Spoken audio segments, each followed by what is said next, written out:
The topic with வைத்தியர் கார்த்திகேயன். இன்றைக்கு நம்ம பார்க்கக்கூடிய ஒரு அபூர்வ மூலிகை என்னன்னு பார்த்தீங்கன்னா அஸ்வகந்தி. அஸ்வகந்தா, அஸ்வன், சரிங்களா? அஸ்வன் அப்படின்றது ஒரு பலம் வாய்ந்த குதிரை, சரிங்களா? அந்த குதிரைக்கு ஈடு இணையே கிடையாது. அப்படியேப்பட்ட பலம் வாய்ந்த ஒரு குதிரையை தான் அஸ்வன் அப்படின்னு சொல்லி அழைத்திருக்கிறார்கள். அந்த குதிரைக்கு நிகரான பலம் பொருந்தியது தான் இந்த அஸ்வகந்தா, சரிங்களா? அமுக்குரா கிழங்கு. ஆக்சுவலாக இந்த மூலிகையை மேற்பாகத்துக்கு ஒரு பேரும் கீழ்ப்பாகத்துக்கு ஒரு பேரும் இடப்பட்டிருக்குது, சரிங்களா? அமுக்குரா கிழங்கு என்பது வேர்பகுதிக்கு கீழே இருக்கும் கிழங்கு. அதே மேற்பகுதியை பார்த்தீங்கன்னு சொன்னாக்கா அதனோட விதை, பழம், சரிங்களா, இலை, இதை பார்த்தீங்கன்னா அஸ்வகந்தா அப்படின்னு சொல்லுவாங்க. இதை முறையாக மருந்து தயாரித்து முறையாக ஒரு சூரணம் செய்து இதை சாப்பிடும் பட்சத்தில் பல நன்மைகள் இருக்குது, சரிங்களா? அதை நான் தெளிவாக சொல்கிறேன்.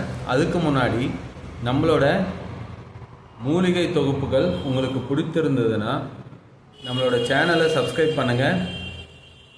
எங்களுக்கு ஒரு மோட்டிவேஷனாக இருக்கும். அதே போல் இந்த தகவலை உங்களை சேர்ந்தவங்களுக்கு ஷேர் பண்ணுங்கள். அவங்களுக்கு கண்டிப்பாக ஒரு ஹெல்ப்பிங் மெசேஜாக இருக்கும், சரியா? அதே போல் பிடிச்சிருந்தால் லைக் பண்ணுங்கள். வாங்க தெளிவான விளக்கத்தை பார்ப்போம். அமுக்குரா கிழங்கு என்பது பல வகைகளில் மருந்தாக்கப்படுகிறது. இந்த மருந்துகளின் பெயர்கள் என்னென்னு பார்த்தீங்கன்னா அமுக்குரா சூரணம், அமுக்குரா லேகியம், அமுக்குரா கிழங்கு சூரணம், சரிங்களா? அமுக்குரா பொடி, அஸ்வகந்தா லேகியம், சரிங்களா? அஸ்வகந்தா மாத்திரை, அஸ்வகந்தா குடிநீர், சரிங்களா? இது போல் பல ஃபார்முலேஷன்ஸில் ரெடி ஆகுது. காரணம் என்னன்னு பார்த்தீங்கன்னா இந்த மருந்து பொதுவாக ஒரு ஸ்ட்ரெஸ் ரிலீஃபாக இருக்குது, ஒரு டிப்ரெஷன் கண்ட்ரோல்டு மெடிசனாக இருக்குது, சரிங்களா? இது நல்ல ஒரு மன அமைதியை, மன ஆறுதலை கொடுக்குது. அதே போல் உடலுக்கு நல்ல போஷாக்கு கொடுக்குது, சரிங்களா? நரம்பியல் சம்பந்தமான பிரச்சனைகளை ரொம்ப சீக்கிரத்தில் குணப்படுத்தக்கூடிய வல்லமை இந்த மருந்துக்கு இருக்குது, ஓகேவா? இது பொதுவாக ஆண்களும் சாப்பிட்லாம், பெண்களும் சாப்பிட்லாம், சரிங்களா? ஒரு ஏஜுக்கு மேலே இருக்கிற குழந்தைகளும் சாப்பிட்லாம். இந்த மருந்து எங்கெல்லாம் வளருதுன்னு பார்த்தீங்கன்னா ஆல் ஓவர் த வேர்ல்டு, எல்லா கண்ட்ரீஸ்லேயும் இருக்குது, எல்லா ஊர்களிலும் இருக்குது. தமிழ்நாட்டில் பொதுவாக இதை விளைவிக்கிறாங்க. இதிலிருந்து எடுக்கக்கூடிய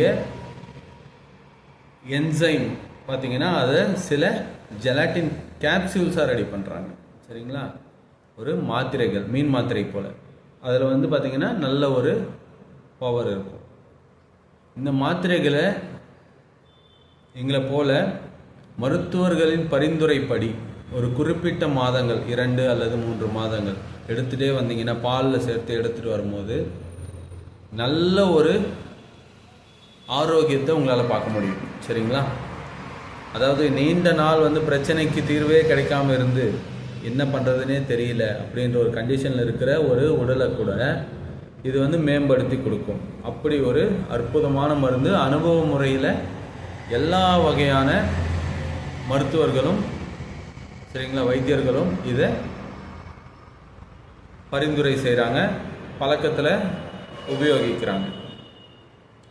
இப்படி ஒரு மருந்தை எந்த வகையில் நம்ம எடுக்கணும் அப்படின்னு பார்த்தீங்கன்னா, பொதுவாக இந்த வேர்க்கிழங்கை வாங்கி சுத்தப்படுத்தி வெயிலில் உலர்த்தி அதை புட்டாக அவிழ்த்து எடுத்து அதை மீண்டும் அரைத்து நன்கு சுண்டிய சூரணமாக கண்ணாடி சீசாவில் அடைத்து பக்குவமாக பயன்படுத்தி வரலாம். பாலில் சேர்த்து பருகணும், சரிங்களா? காலையில் ஒரு ஸ்பூன், இரவில் ஒரு ஸ்பூன், இது போல் விதத்தில் நீங்கள் எடுத்துக்கிட்டே வந்தீங்கன்னா உங்களோட உடம்புல நல்ல ஒரு முன்னேற்றத்தை பார்க்க முடியும். வலு குறைந்திருக்கக்கூடிய மனிதர்களுக்கு நல்ல உடல் வலிமை கிடைக்கும், சரிங்களா? நல்ல ஒரு மன வலிமை கிடைக்கும், நிம்மதியான உறக்கம் கிடைக்கும், சரிங்களா? இன்சோம்னியா பிரச்சனை இதில் குறையும். தூக்கமின்மை குறையும். சரியா? இது வந்து சளி பிடிச்சிருக்கிறவங்களுக்கு, ஆஸ்துமா ப்ராப்ளம் இருக்கிறவங்களுக்கெல்லாம் இது அபூர்வமாக செட் ஆகும். அதே போல் அலர்ஜி சிம்டம்ஸும் குறையும். இது ஒரு நல்ல ஒரு மூலிகை.